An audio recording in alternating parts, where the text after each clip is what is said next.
E aí galera, top de Luiz Eduardo Magalhães, estamos de volta para mais um ano letivo, agora o ano letivo 2021, você é aluno do 9º ano que nos dão a honra da presença, seja muito bem-vindo, meu nome é Carlos Alberto e nós vamos trabalhar esse ano Geografia, isso mesmo, e como vocês já podem observar na tela aí, está escrito a construção do mundo globalizado, esse é o mundo atual, é isso que nós vamos estudar na nossa primeira unidade do ano letivo 2021.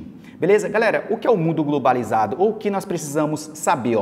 Como o mundo atual se configurou ao longo dos séculos. Nós precisamos entender como é que o mundo chegou até esse mundo hoje tecnológico, onde você aí na sua casa, com um celular, com um computador, um notebook, na palma da sua mão, você consegue assistir essa aula. É exatamente, para a gente estudar e para a gente entender o mundo atual, a gente precisa entender a internet. Ah, professor, nós vamos falar sobre internet? Vamos falar sobre internet, sobre ARPANET, sobre a Deep Web, porque é o mundo atual. E esse mundo atual é um mundo globalizado. Então, nós vamos estudar aqui, galera, como o mundo atual se configurou ao longo dos séculos, principalmente o mundo capitalista, capitalismo comercial, capitalismo industrial, capitalismo financeiro e o capitalismo técnico-científico informacional. A partir das inovações técnicas, principalmente técnicas e inovações tecnológicas no transporte e nas telecomunicações. Como é que as pessoas se comunicavam há 100 anos atrás? Como é que as pessoas se comunicam hoje? Se essa pandemia tivesse acontecido há 50 anos atrás, nem 50 anos atrás, vamos menos, há 20 anos atrás, como é que a gente conseguiria informações sobre essa pandemia? E também nós vamos estudar, galera, como as inovações resultaram nas grandes transformações no espaço geográfico, ou seja, transformações tecnológicas no campo, na agricultura, no modo da gente vestir, no modo da gente falar, no modo da gente comunicar, nas relações, relações humanas, nas relações entre os países. No caso, Luiz Eduardo Magalhães é um dos grandes produtores agrícolas do Brasil. Luiz Eduardo Magalhães vende para onde? Ou seja, Luiz Eduardo Magalhães produz e vende para a China, para a Europa, para os Estados Unidos e também compra desses países. Como é que essas mercadorias saem do Brasil e vão para outros países? E como é que essas mercadorias de outros países chegam ao Brasil? Tudo isso, galera, são inovações na técnica e na tecnologia. E nós também buscaremos estudar, ou também entender como é que essas inovações técnicas e tecnológicas aumentou o fluxo de pessoas, informações, é o que nós estamos fazendo aqui. Essa aula vai até vocês através da rede mundial de computadores, chamada internet. E também mercadoria. Eu estou aqui nessa sala, bater uma fome, eu posso pegar aqui meu celular, abrir um aplicativo e fazer um pedido. Isso só é possível, galera, por causa do mundo atual, do mundo globalizado. E eu nem preciso pegar em dinheiro, que é aqui, os fluxos de capitais. Eu posso fazer um Pix, eu posso fazer uma transferência, eu posso passar. Caso eu peça alguma comida, algum lanche, posso passar um cartão. O mundo hoje, as inovações tecnológicas, galera, e na técnica, tem favorecido essas transformações. Como a gente se locomove, como as mercadorias se locomovem pelo mundo, como essas informações elas estão cada vez mais rápidas e também, principalmente daí que nós vivemos numa sociedade capitalista, como o dinheiro tem movido ou tem se locomovido pelo mundo.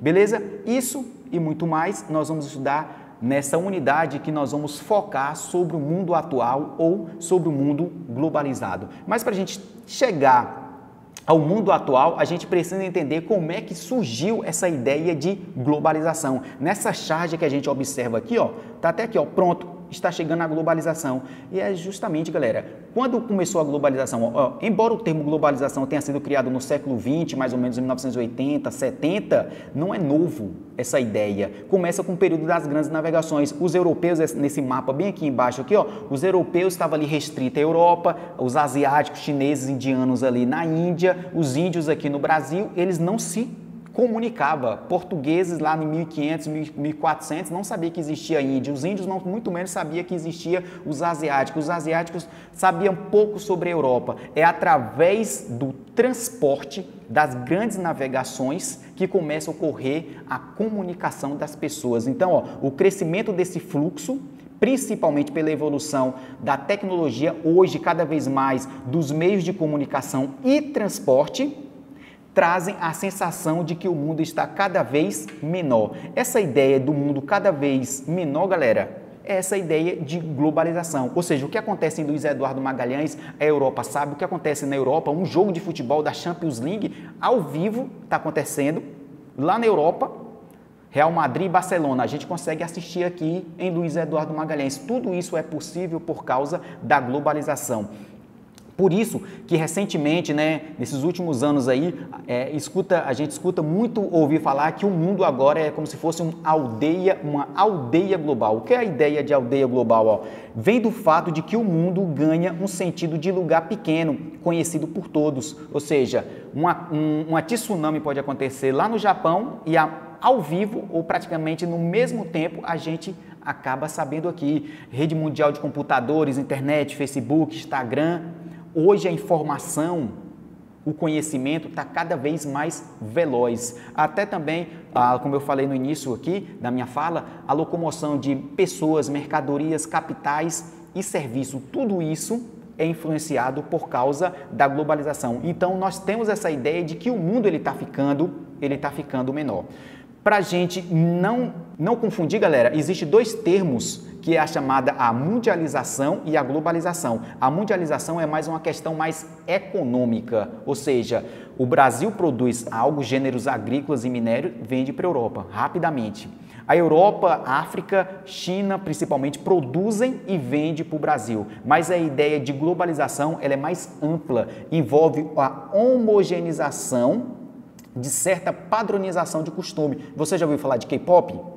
Já, né? Não estou perguntando se é bom ou se é ruim, mas já ouviu falar. K-pop é um estilo musical da Coreia do Sul. Como é que a gente sabe hoje?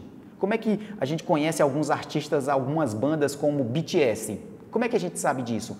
Por causa da globalização. E a globalização é fruto de quê? Principalmente, mais hoje, da evolução da telecomunicação, internet, que nós vamos estudar mais na frente. Então, globalização é um conceito bem mais amplo de que a mundialização. Mundialização está relacionado a um aspecto mais econômico, pois refere à integração do espaço geográfico mundial e envolve a homogeneização, padronização de costumes com ação predominante dos meios de comunicação. Galera, a nossa aula só é possível por causa da globalização, por causa da internet. Internet é globalização. E o que é globalização? É a ideia de que o mundo está ficando pequeno, entendeu? Ou seja, a informação ela circula muito mais rápida, mercadoria, pessoas, serviços. Essa circulação cada vez mais rápido parece que o espaço ficou menor, mas não é o espaço que ficou menor.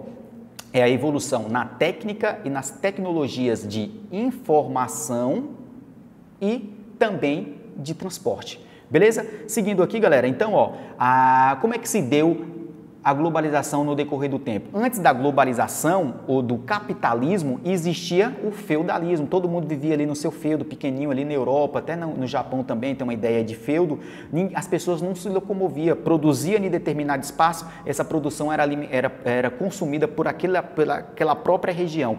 Com a evolução no transporte das caravelas, começa a existir o chamado capitalismo comercial. Então, no século XV, o capitalismo já comandava a economia na sociedade e a sociedade europeia. É daí que começa a surgir, galera, nós estamos saindo do feudalismo, que você já deve ter estudado, e nós começamos a entrar na chamada fases do capitalismo. E na primeira fase do capitalismo, que é o capitalismo comercial. E nesse capitalismo comercial, galera, também conhecida como nas grandes navegações, porque os europeus começam a fazer comércio com as Índias, entendeu? Aí pronto, professor, nesse período que descobre o Brasil, exatamente, eles não queriam descobrir o Brasil, eles queriam encontrar um caminho da Europa, ali, Portugal, Espanha, para as Índias, né? E acaba descobrindo o Brasil, e eles tanto que no Brasil aqui, eles não estão preocupados em morar no Brasil, eles querem explorar comercialmente, o Brasil, cana-de-açúcar, gado, minério e por aí vai. Porque o que caracteriza ali entre o século XVI, XVII e XVIII é o capitalismo comercial. compra e venda de produto, beleza? Que é o compra e venda aí, galera, ó, de especiarias, né? Exploraram, precisava de gente para trabalhar, leva os africanos, negros africanos para os Estados Unidos, para o Caribe e também aqui para o Brasil. Para o Brasil veio mais de 10 milhões de africanos trabalhar gratuitamente para os europeus na extração, na produção de açúcar, na extração de minério e por aí vai. Beleza? É nesse período aí, galera, que vocês precisam entender, é a fase do capitalismo comercial. Beleza? O Brasil como país não existia. O Brasil era só uma colônia de Portugal. Beleza? É nessa troca comercial que começa a ocorrer o acúmulo de dinheiro, o acúmulo de capital. E é daí que nós vamos e vai começar a surgir, galera, as indústrias. Então, da produção industrial à indústria. Antes, tudo era produzido artesanalmente. O que é artesanalmente? Produz ali, você precisa de uma camisa nova, você vai lá no artesão, o artesão vai tirar suas medidas e vai fazer uma camisa exclusiva para você. Com o aumento do comércio entre Europa, América, entre Europa e Ásia, e o aumento da produção também de mercadoria, começa a ocorrer as manufaturas, caracterizada pelo trabalho em grupo, ou seja, cada um fazia uma certa etapa da produção e a produção ficava mais rápida. Um fazia a manga, um fazia a gola, um costurava tal parte, um fazia o tecido, começou a ocorrer uma certa divisão do trabalho e começa a ocorrer a ajuda da máquina ajudando o homem. Beleza? Daí que vai surgir também um conceito que é as indústrias. Então, ó, ao investir em novas tecnologias como a máquina a vapor, que é ali na primeira revolução industrial, e o tear mecânico, que revolucionaram a produção. Ou seja, com o comércio cada vez aumentando, capitalismo comercial, né? Pegava matéria-prima no Brasil, vamos pegar o Brasil como exemplo, levava para a Europa produzia, vendia para os Estados Unidos, vendia para o Brasil, vendia para a Ásia, vendia para outros países da Europa e cada vez mais, maior produção, mais pessoas comprando, cada vez mais e aumentando a produção. Então, para aumentar essa produção, produzir mais rápido, principalmente aqui roupa, tecido, precisava de desenvolver máquinas. E é essas máquinas, galera, que vai surgir a primeira revolução industrial e que vai surgir as fábricas, ou indústria, que é fábrica, onde ficava as máquinas e os operários que passavam a ter salário em troca de seu trabalho. É daí que começa a ocorrer a exploração do homem e é a partir daí que começa a surgir as fábricas. E é a partir daí também, galera, que começa a surgir a indústria. Essas indústrias, a primeira revolução industrial, a segunda revolução industrial, a terceira revolução industrial, a quarta revolução industrial, com certeza nós vamos estudar nas nossas próximas aulas.